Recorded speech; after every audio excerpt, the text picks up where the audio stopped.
Hey, what's up, world? I'm Sway, and this is what people love about hip-hop. It's the bravado-fueled tradition of MCs battling it out with words. It's been a part of the tradition of hip-hop since day one, and it's what helps sets rap apart from other forms of music. So whether you're a hip-hopper, a sports fan, or a pro wrestling fan, everybody loves a good grudge match. And for the next half an hour, we're going to take a look at one that's turning out to be a classic. Now, since September the 11th, New York has been in a pretty strange place. And now there's finally signs that everything is getting back to normal. People are free to feud again, like the war of words between two of the city's biggest music stars, the king of Brooklyn's Marcy Projects, Jay-Z, versus the poet of Queensbridge, Nas. Now, it's a battle that's the latest in the tried and true tradition of hip-hop, and as you're about to see, as competition often does, it brought out the best lyrically between Nas and Jay-Z. It's a ill lyrically war right now. I think Jay on top right now. I'd like to hear some more. Eat the joint. He straight killed Jay-Z on that one. Hold up. Just how did this legendary battle erupt? The fuse was lit at New York's radio station Hot 97's 2001 Summer Jam. The long-festering rivalry between Jay-Z's Rockefeller camp and QB's finest blew up on stage when Jay debuted The Takeover. He starts doing the Takeover. No one knew what that song was, all right? He does the first verse, The Takeover. You hear the background, the little Jim Morrison Doors sample. Come on! Dum, dum, ba-dum, dum. Everyone's like, okay, but they're listening to him. I don't care if you mob deep, I hope you cruise. You little I got money stacks bigger than you. He had the verse that dissed Prodigy, so he said that verse and tried to clown him, and the crowd loved it. But then at the end of the line, he goes, ask Nas, he don't want it with Hov. Ask Nas, he don't want it with Hov. No. The crowd went crazy, like, whoa, wait a minute. Oh, it's like, okay, now it's on. At that point, Jay-Z's finally acknowledged that he doesn't like Nas, that there's a conflict with Nas, and he said it. Nah, I wasn't surprised by Jay at the Summer Jam. He knew that this is a point in his life where he can make himself official. That was a big step for hip-hop, no matter who he dissed or whatever, and that's good. Good, but not over. Boom. About 3 weeks later, Nas drops a beautiful freestyle called Stillmatic. With the release of Stillmatic on mixtapes, Nas took his argument back to the streets. H to the Izzo, M to the Izzo, pushes you phony, the rapper version of Cisco. When Jay did the Summer Jam, you know, everybody's in the streets is like, yo, I know you're gonna get at him, so I got at him with the freestyle joint. Your fake rhymes and no times I never took place, you liar. Un was your first court case, you had no prize. I'm sorry, it was that small, but he touched the nerve. Although it was a stinging track, Stillmatic failed to create a buzz.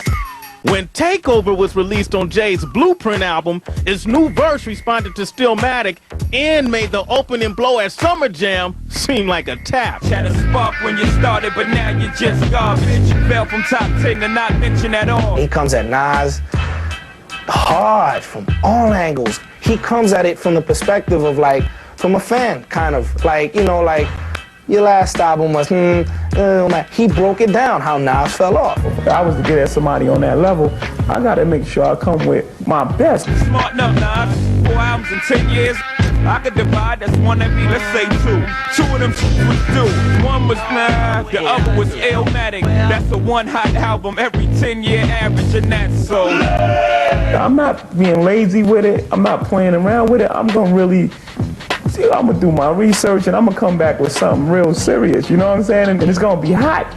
I'm sorry, but anyone that heard that knew that it was like, oh, that's it, it's a wrap, Nas is out of here. In the very beginning, when I heard Takeover, I personally didn't think Nas could come back. But Nas was far from KO'd. You a fan, a phony, a fake, you stand, I still whip your ass. And I knew that eventually people want to hear what I gotta say. Were you abused as a child, scared to smile, they called you ugly? Dressing it right so I could let them know it's not happening. It is no takeover. No takeover, but there was an invasion as Nas's response song Ether spread through the underground via New York mixtape king K. Slay. Put Ether on the tape and it just went wild. It was a spanking. People didn't expect that. No one expected Nas to come back. I am the truest. Name a rapper that I ain't influenced. After the Ether, that's it. New York was on Nas's back.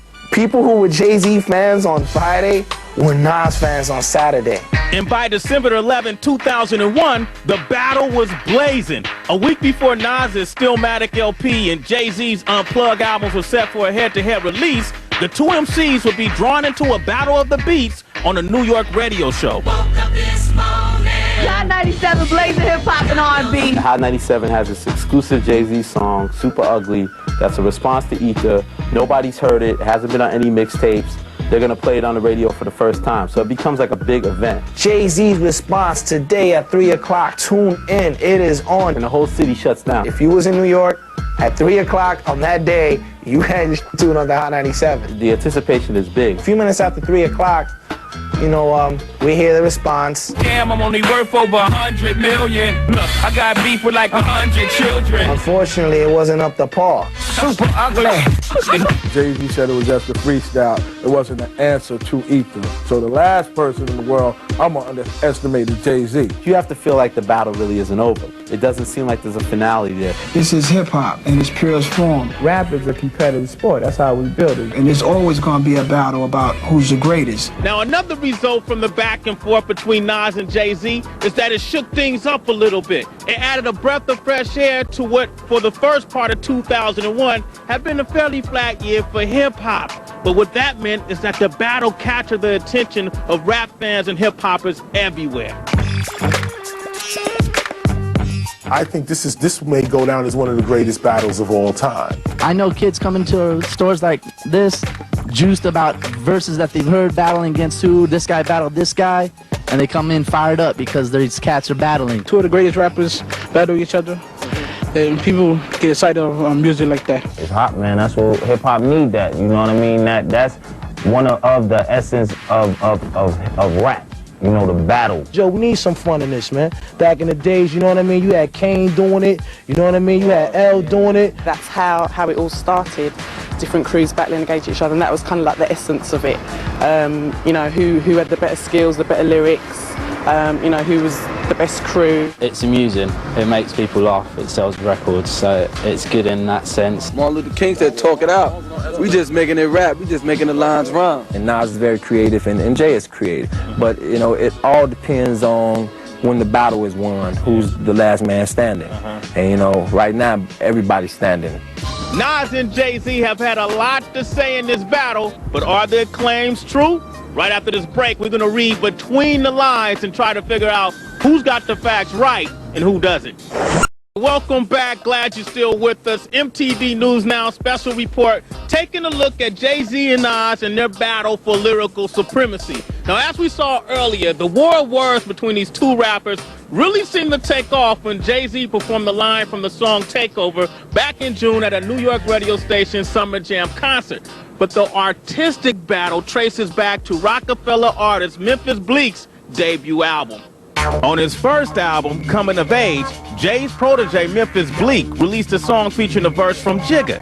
Jay put a verse on one of my records, on my album, What You Think of That? What you think of that? And the hooks blatantly say, I'm a ball till I fall, what you think of that? I'm a ball till I fall, what you think of that? Now that track, for some reason, struck a chord with Nas, prompting the Queensbridge MC to cite Bleek's lyrics in his own song. You want a ball till you fall, I can help you with that. You want beef, I can let it fucking melt in your hat. By blatantly referencing Bleek's line in his response, it appeared that Nas was challenging him. A lot of times rappers listen to other rappers' lyrics and they feel like people coming at them, they're very sensitive and they feel like sometimes rappers are coming at them indirectly. And rather than a face-to-face confrontation, MCs generally take it straight to the mic. And so, Bleek responded on his single, My Mind Right. I don't got no personal feeling against the man, like he cool, you know what I'm saying? I ain't got nothing against him, but you throw a line at me, be prepared, I'ma throw one at you. Your lifestyle's written, so who you supposed to be? Play your position. And on one of the key lines in that record, he said, your lifestyle's written, well, who you supposed to be? Play your position. And of course, you know, everyone knows Nas' second album was called It Was Written, so people took that as a diss. Now, by referencing this album title, Bleek let the world know that he was talking about Nas and questioning his credibility. And so it was written, or maybe we should say spoken. The first seed was planted in the battle to come. This is a rule, though. You're never supposed to let your enemy know what you're thinking. and they did just the opposite. So now I know what they're thinking about, and it's cool. While Nas's rules may seem like they were lifted from the Art of War manual, the N to the A to the SIR soon let Bleak know exactly what he was thinking. The outcome? A sly line on his Queensbridge Finest compilation album. Oh, you didn't want to know whose life was written, the life I'm living, the ice, the women.